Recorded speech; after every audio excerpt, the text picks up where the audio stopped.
할렐루야. 이 좋은 날 주님을 예배하시는 우리 성도님들의 심령 위에 주님 주시는 은혜와 평강으로 충만하시길 주님의 이름으로 축원합니다. 이제 우리 옆에 계신 분들과 인사하실 때요, 다시 뵈니 참 반갑습니다 라고 인사해 주십시오.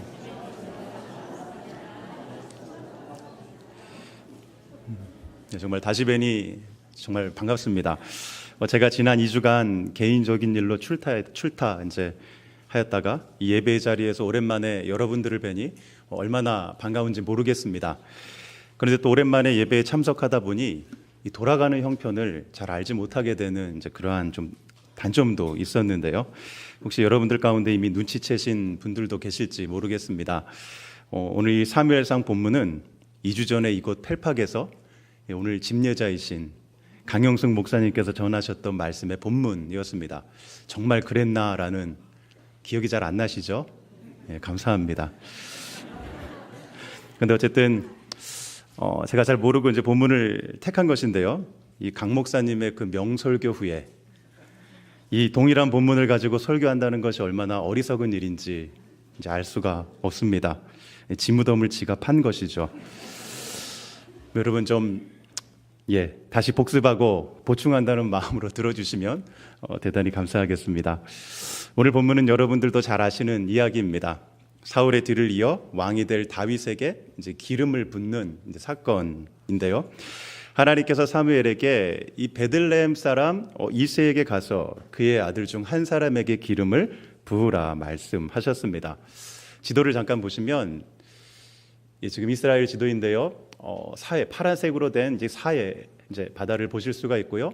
그 서쪽으로 라마와 기브아, 그리고 조금 밑으로 내려가서 이 베들레헴이 있다는 것 여러분들 보고 계실 텐데요. 그러니까 라마와 기브아, 이 베들레헴이 빨간색 선으로 서로 이렇게 이제 연결되어 있는 것 여러분들 보실 것입니다. 오늘 본문에는 그 이름이 나오고 있지 않지만 이 바로 라마라는 곳, 그것은 바로 사무엘 선지자의 고향이자 이 현재 본문 속에서 이제 사무엘이 거주하고 있었던 지역이었습니다. 또한 이곳 라마에는 이 라마나요시라 불리는 선지자들의 학교가 있었습니다. 여러분들 라마나요 들어보셨죠? 이 사울 왕이 다윗을 이제 잡으러 막 이렇게 쫓아가다가 그곳 라마나요스에서 이제 하나님의 영에게 감동되어 이렇게 입신하는 이제 그런 일이 있었던 곳, 그것이 바로 라마나요시입니다. 그러므로 이 라마는 바로 야훼 신앙의 전통이 있는 곳이라고 이렇게 한번 정의를 내려볼 수 있을 것 같습니다. 그러니까 종교의 중심이 됐던 곳, 그것이 바로 라마였습니다. 그리고 라마 바로 아래에 이제 기브아가 있었습니다. 여기는 바로 사울 왕의 고향이자 이제 사울 왕이 또 거주하고 있었던 지역입니다. 또한 당시에 수도이기도 하였습니다. 그러니까 어떤 정치적인 결정들이 이루어지고 또 이 왕의 권력이 흘러나오는 곳, 이제 그곳이 라마였다고 하는 것입니다. 그러니까 정치의 중심이 되는 곳이라고 그렇게 이야기할 수 있습니다. 자, 그리고 기브아에서 한참을 내려가다 보면 이제 베들레헴이 있었는데요. 바로 이것이 다윗의 고향입니다. 그러니까 라마와 기브아 또 베들레헴이 이제 일직선상에 놓여 있었기 때문에 이 사무엘이 베들레헴에 살고 있는 다윗에게 기름을 붓기 위해서는 어디를 통과해야 합니까? 이 기브아를 통과해야 합니다. 그런데 문제는 현재 사울 왕이 살아있는 상황에서 다른 누군가에게 기름을 부어 왕으로 세운다는 것은 반역입니다. 그러니까 지금 사무엘의 입장이 매우 난처한 것이죠. 그러자 하나님께서 방법을 알려주십니다. 그러니까 베들레헴으로 가긴 가되 마치 제사를 드리는 것처럼 하면서 이 다윗에게 기름을 부으라는 것이었습니다. 저희가 이 베들레헴에 대해 좀 더 살펴보면 이 이름의 뜻은 빵집입니다. 빵을 굽는 마을 이렇게 생각하셔도 좋을 것 같고요. 이 베들레헴은 유다 지파에 속한 마을이었는데요. 이곳은 땅이 비옥했기 때문에 아주 농사가 이제 잘 되었던 것 같습니다. 그리고 고대에는 이 에브랏이라는 이름으로 이제 불렸는데요. 이 에브랏이라는 이름의 뜻은 과일이 많다라는 이제 그러한 뜻입니다. 그러니까 이곳 베들레헴은 곡식과 열매가 아주 많이 수확되는 곳, 정말 풍성한 곳, 그러니까 정말 살기 좋은 곳이라고 한번 생각해 볼 수가 있습니다. 그런데 이곳 베들레헴은 이 사람들에게 그리 중요하게 생각되던 곳은 아니었던 것 같습니다. 여호수아가 가나안 땅을 점령할 당시에나 또한 바벨론 포로에서 돌아온 느헤미야가 이 성벽을 재건하고 이제 이 유다 지역에 속한 도시들을 재정비할 때 이 베들레헴이라고 하는 이름은 쏙 빠져 있었기 때문입니다. 그리고 결정적으로 미가서 5장 2절은 이렇게 이제 말씀하는데요. 베들레헴 에브라다야, 너는 유다 족속 중에 작을지라도 이스라엘을 다스릴 자가 내게서 내게로 나올 것이라. 그의 근본은 상고의 영원에 있느니라. 그러니까 미가 선지자가 장차 오실 메시아가 어디서 태어날지를 이제 예언하고 있습니다. 그런데 그것은 바로 베들레헴입니다. 그런데 사람들의 인식 속에 있었던 이 베들레헴에 대한 생각, 이 미가 선지자의 말을 통해서 한번 생각해 보면 그곳은 매우 작은 곳이었다고 하는 것입니다. 그러니까 아주 외진 곳, 그러니까 그리 중요하지 않은 곳이었다고 하는 것입니다. 당시의 영적 거장이었던 사무엘이 살고 있었던 라마나, 혹은 권력자 사울 왕이 살고 있었던 이 기브아와는 비교할 수 없을 만큼 아주 작은 시골이었습니다. 그러니까 지방 변두리였다라고 하는 것이죠. 아마 어떤 사람들은 야, 정말 그런 곳이 있었나라고 그렇게 생각했을지도 모를 일입니다. 그런데 하나님께서 그 베들레헴에 사는 이새의 아들 가운데 하나인 다윗에게 이 기름을 부어 이제 왕으로 세우라 말씀하셨다는 것입니다. 하나님께서 그의 구원 역사를 이루어 가실 때에 하나님께 기름 부음 받고 쓰임 받았던 사람은 이 라마와 같은 곳에서 종교적인 수업을 받았던 사람이 아니었습니다. 또한 더욱이 이 기브아와 같은 곳에서 이 정치적인 수업을 받았던 사람도 아니었다라고 하는 것입니다. 또한 당시에 이름께나 있었던 길갈이나 미스바 혹은 실로와 같은 이제 그러한 도시들의 사람들도 아니었습니다.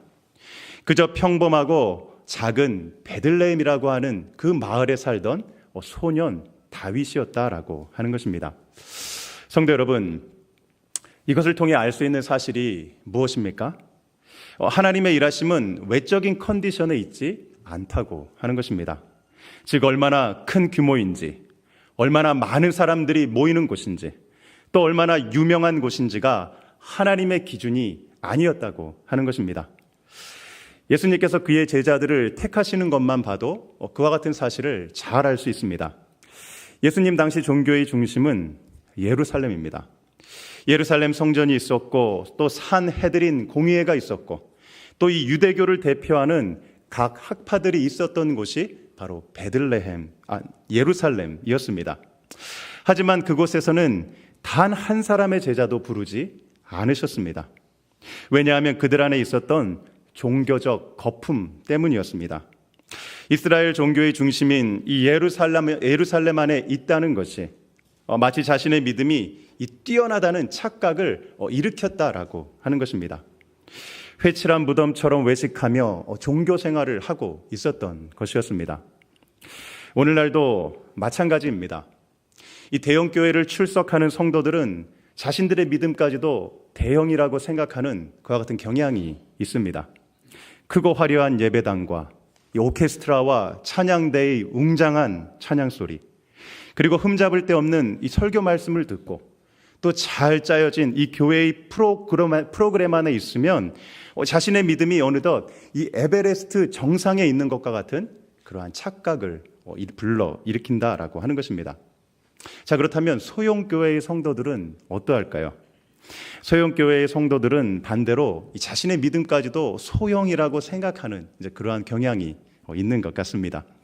사람들에게 종종 어느 교회 다니세요라고 이렇게 한번 물어보면 사람들은 보통 이렇게 대답합니다. 저는 저기 그냥 작은 교회 다녀요. 이렇게 대답하는 거 혹시 여러분들도 많이 여기 3부 때는 경험을 많이 못 해보신 것 같습니다. 2부 때는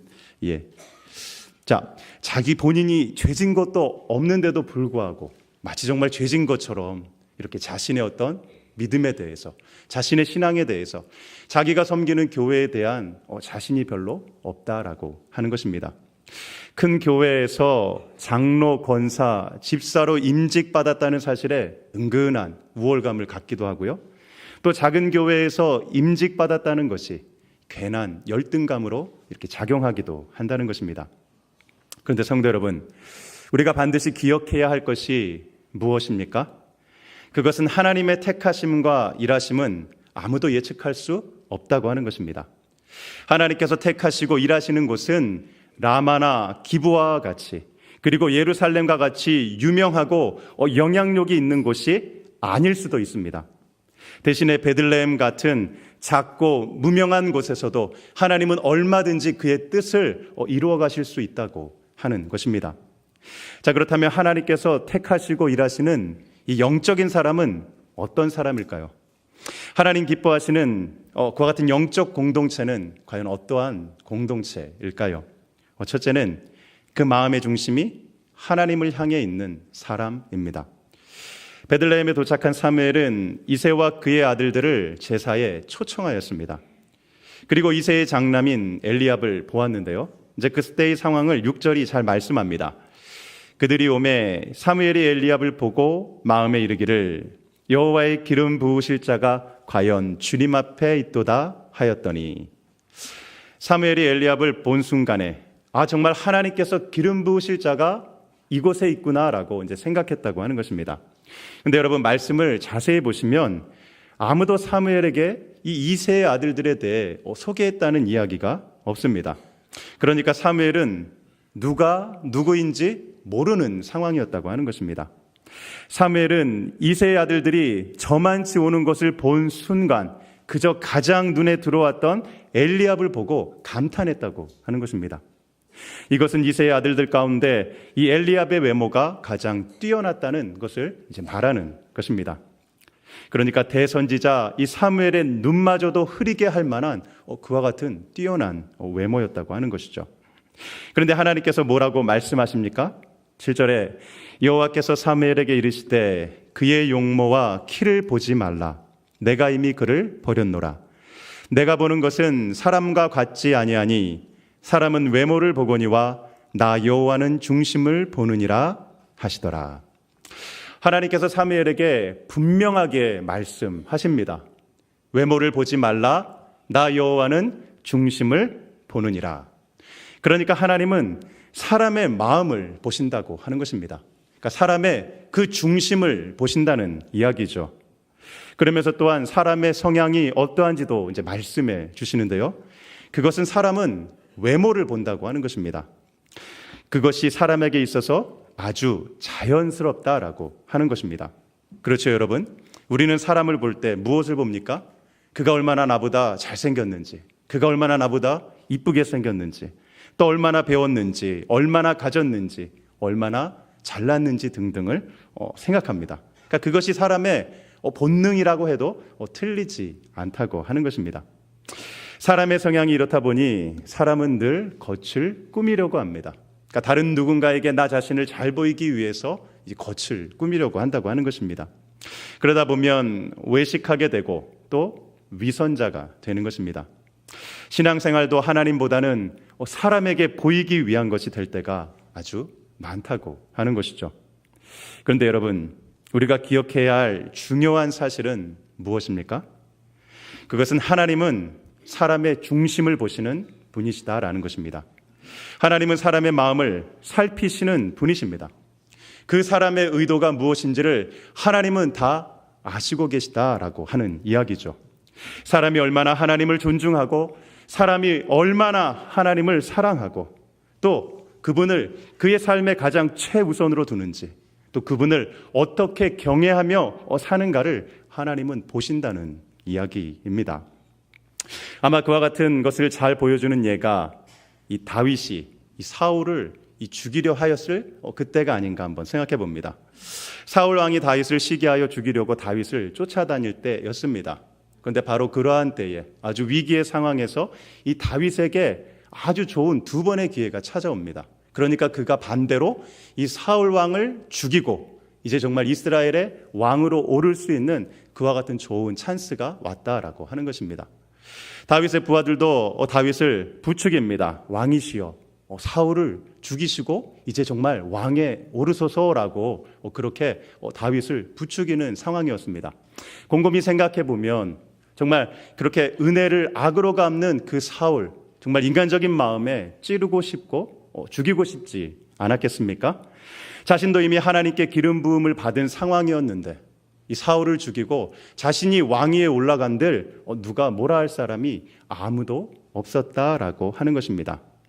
그래서 아마 처음에 다윗은 사울을 죽이려고 했던 것 같습니다.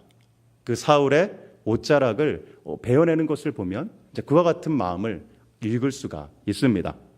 그런데 다윗이 그 사울 왕의 옷자락을 베는 그 순간 그의 마음이 어떠합니까?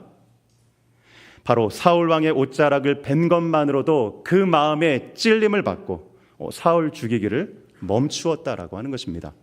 그리고 그의 부하들에게 이렇게 이야기합니다. 자기 사람들에게 이르되 내가 손을 들어 여호와의 기름 부음을 받은 내 주를 치는 것은 여호와께서 금하시는 것이니 그는 여호와의 기름 부음을 받은 자가 됨이니라 하고, 다윗은 자기를 그토록 미워하는 사울을 죽이고 왕이 될 수 있었습니다. 이제는 정말 그 도망자의 신세로부터 벗어나 이제는 평안하게 또 아주 정말 너무나 행복하게 정말 삶을 살아갈 수 있는 그와 같은 좋은 기회였다라고 하는 것입니다.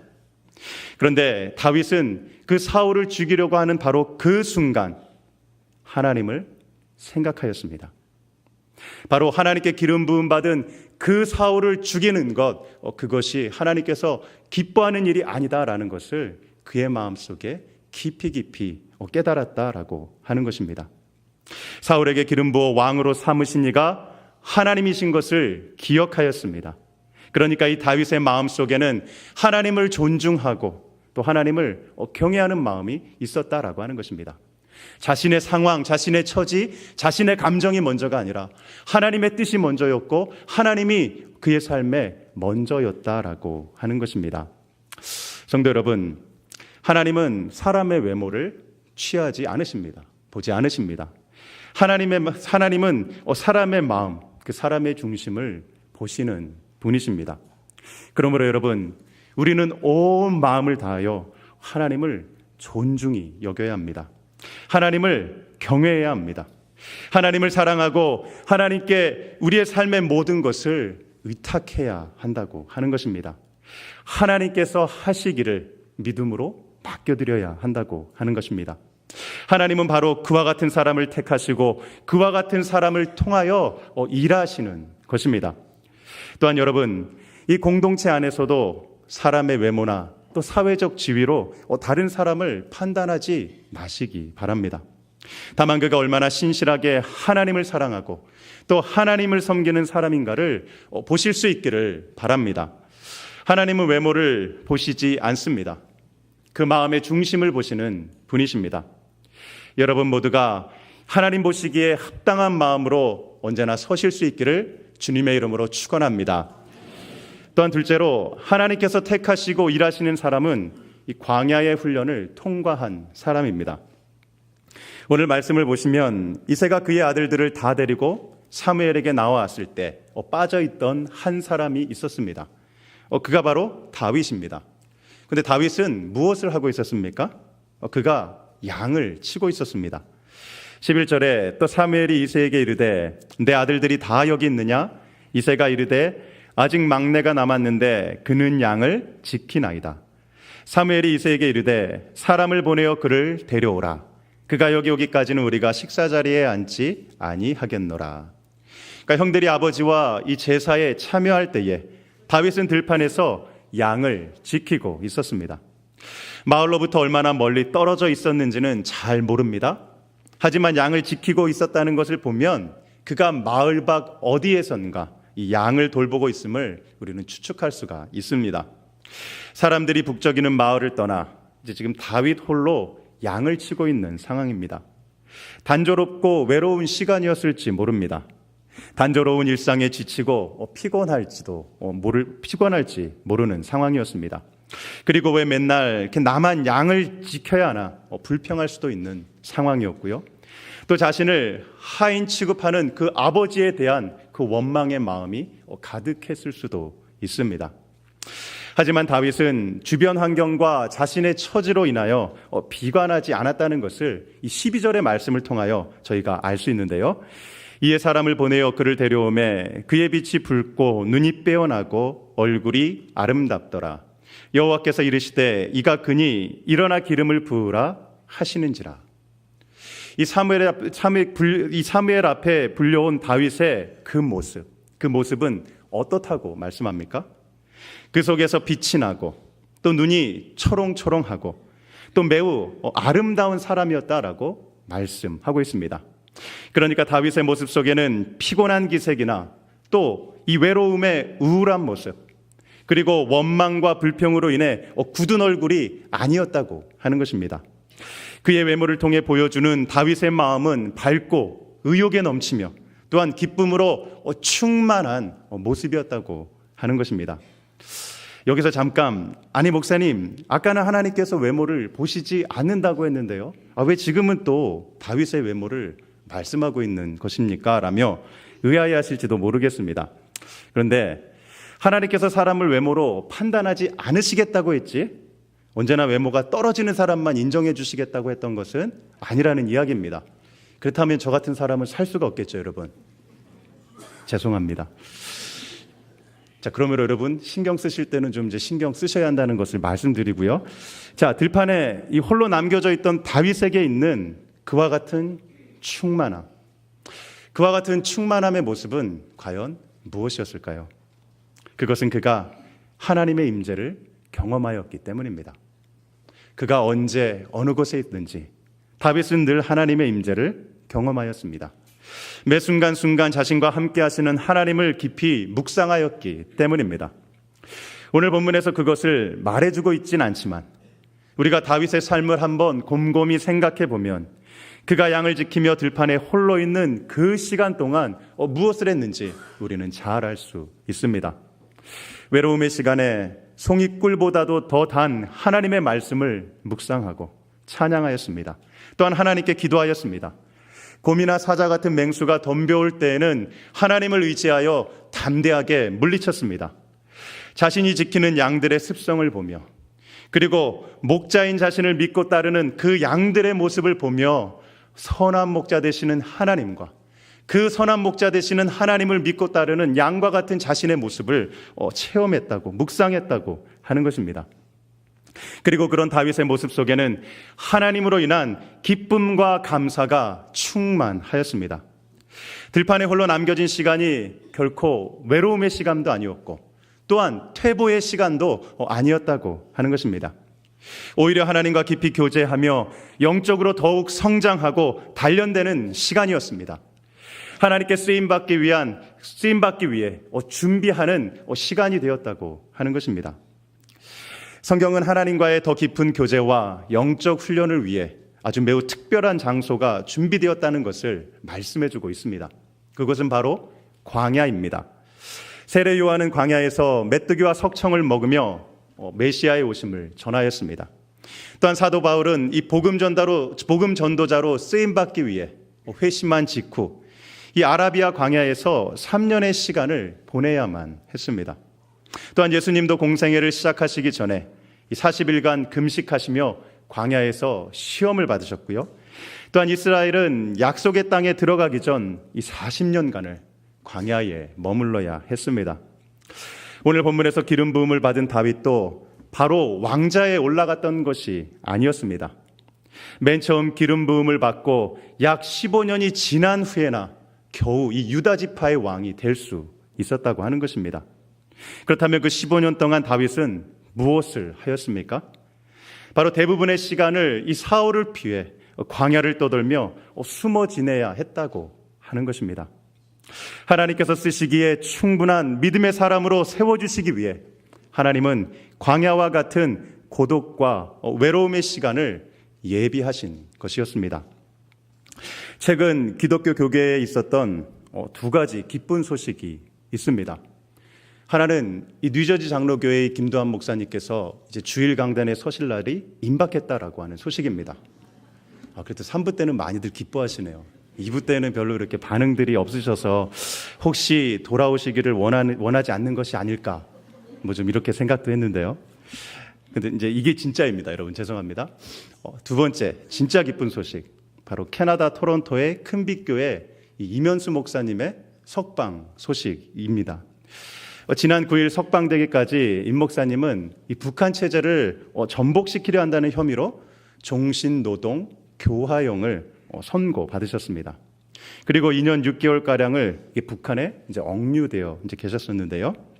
2년 반의 시간 동안 정말 그 누구와도 한 사람과도 대화할 수 없는 그 상황 속에서 정말 지독한 고독과 외로움과 싸우셔야 했습니다. 또 감당하기 힘든 심한 육체 노동으로 인한 이 고통과 이제 싸워야 했다고 하는데요. 이제 가장 힘들었던 것이 그 엄동설 안에 나무심을 구덩이를 파는 이제 그것이 이제 그렇게 힘드셨다라고 이렇게 말씀하시는 것을 들었습니다. 또한 한 치 앞도 예측할 수 없는 그 생과 사의 갈림길에서 밀려오는 정말 커다란 그 죽음에 대한 공포, 이제 그런 것과도 이제 맞서 싸우셔야 했다고 하는 것이었는데요. 그런데 이면수 목사님은 그런 힘든 시간 속에서도 마음은 두렵지 않았고 오히려 하나님께서 주시는 평안과 확신이 있었다고 그렇게 말씀하시는 것이었습니다. 그 이유에 대해 임 목사님은 먼저는 하나님의 특별한 은혜가 있었고 또 홀로 있지만 말씀을 통하여 주님을 새롭게 만날 수 있는 시간이었고 또한 홀로 하나님을 예배하는 가운데 하루하루를 살아갈 힘을 얻었기 때문이라고 말씀하시는 것이었습니다. 그리고 그와 같은 경험들을 통하여 하나님께서 자신을 통해 새롭게 행하실 그와 같은 사역이 무엇인지 그것을 너무나도 분명하게 또 똑똑하게 알 수 있는 축복의 시간이었다고 말씀하시는 것이었습니다. 성도 여러분, 혹시라도 여러분들 가운데 힘들고 고된 이 이민 생활을 경험하시는 분들이 계십니까? 정말 이 시간, 외롭고 힘든 시간 속에서 대체 이 시간이 나에게 어떠한 의미일까? 혹시라도 내가 이와 같은 고통과 어려움 가운데 그냥 이렇게 시간 보내고 세월 보내다 그렇게 죽어지고 그렇게 망하는 것 아닌가라는 그러한 두려움 가운데 살아가시는 분들 계십니까? 바라기는 이 시간이 하나님께서 준비하신 광야와 같은 시간이고 나의 믿음을 더욱 굳건히 하시려는 섭리임을 믿으시기 바랍니다. 이곳에서 이 시간 동안 말씀과 기도로 더욱 주님을 깊이 만나시고 또 나의 삶에 언제나 함께 하시는 그 선한 목자 되시는 주님을 더욱 깊이 체험하셔서 정말 주님께 더욱 아름답게 쓰임받는 우리 성도님들 되시기를 주님의 이름으로 축원합니다.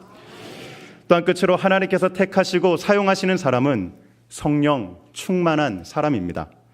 13절 말씀에 사무엘이 기름 뿔병을 가져다가 그의 형제 중에서 그에게 부었더니 이날 이후로 다윗이 여호와의 영에게 크게 감동되니라. 사무엘이 떠나서 라마로 가니라 말씀합니다. 유대인들은 왕이나 제사장 그리고 선지자들을 세울 때에 기름을 부었습니다. 그러니까 이것은 하나님께서 부여하신 직무를 감당하게 하기 위해 구별하는 것을 의미하는 것입니다. 그런데 기름 부음을 받을 때에 나타나는 현상이 있습니다. 그것이 무엇이냐면 그것은 여호와의 영에게 감동되는 것입니다. 여호와의 영에게 감동된다라는 말의 의미는 바로 여호와의 능력이 그 사람에게 임한다라고 하는 그와 같은 의미를 가지고 있습니다. 그러니까 사무엘이 다윗에게 기름을 부었을 때에 하나님의 영이 다윗에게 능력과 권능으로 임하였다라는 것을 말씀해 주는 것입니다.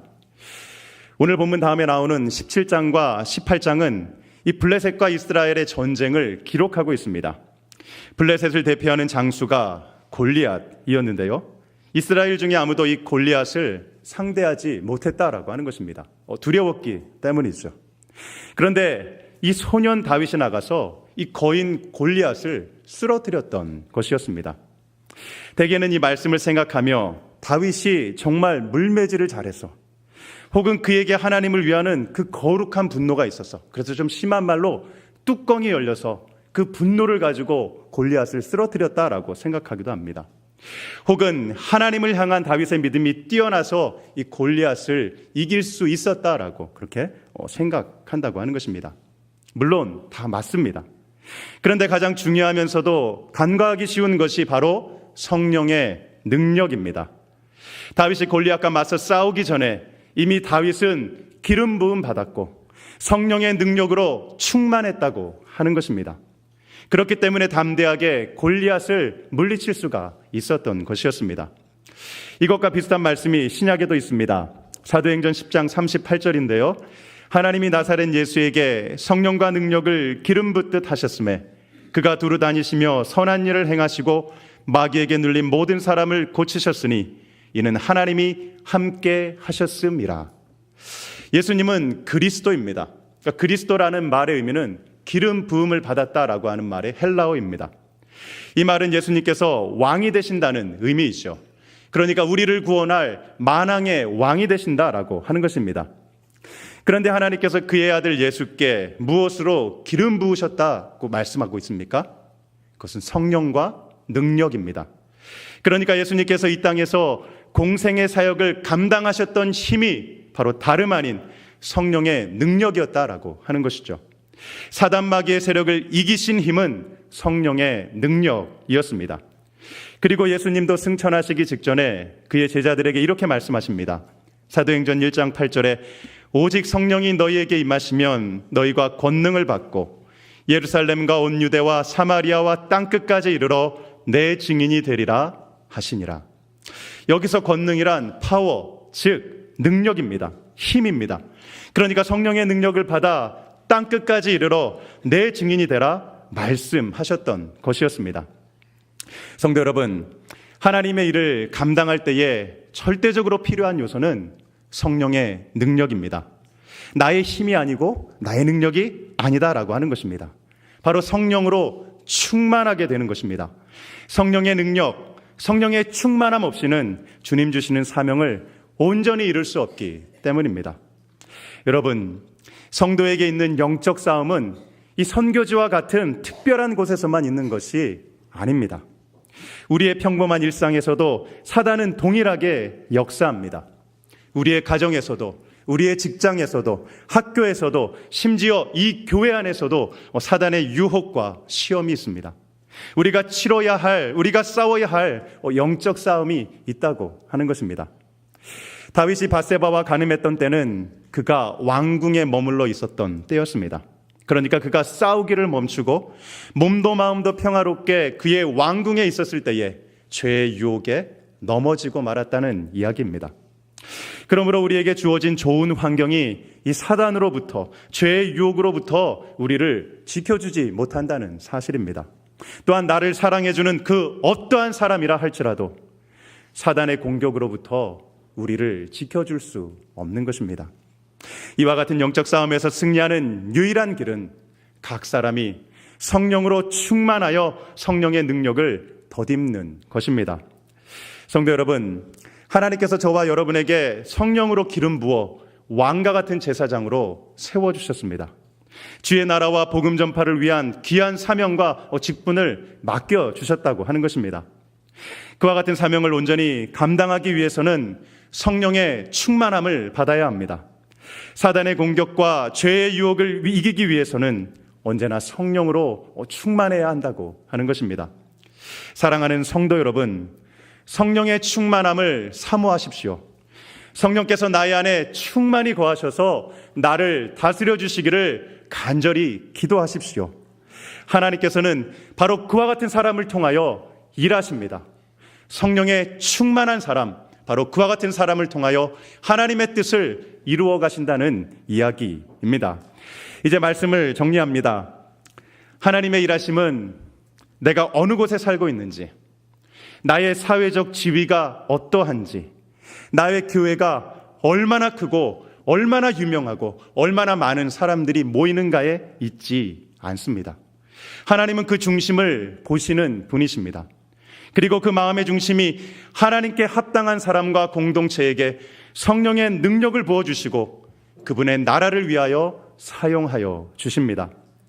바라기는 이번 한 주간도 여러분들의 삶의 자리가 주님께서 예비하신 그 광야임을 깨닫고 그 훈련의 자리에서 주님을 더욱더 깊이 만나시는 복된 한 주간의 삶이 되시기를 주님의 이름으로 축원합니다. 하나님 감사합니다. 한없이 부족하고 연약한 저희들을 주님의 자녀 삼아 주시고 주님 나라의 일꾼 되는 복을 허락하시니 감사를 드립니다.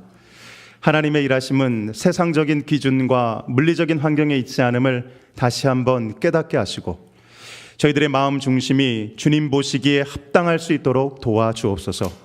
주님 경외하기를 힘쓰며 광야와 같은 거칠고 메마른 훈련의 자리에서 성령으로 충만하여 주님께 귀하게 쓰임받는 뉴저지 장로교회와 모든 성도들 될 수 있도록 큰 은혜 내려 주옵소서. 감사와 찬양과 영광을 올려드리며 이 모든 말씀 예수님의 이름으로 기도드립니다. 아멘.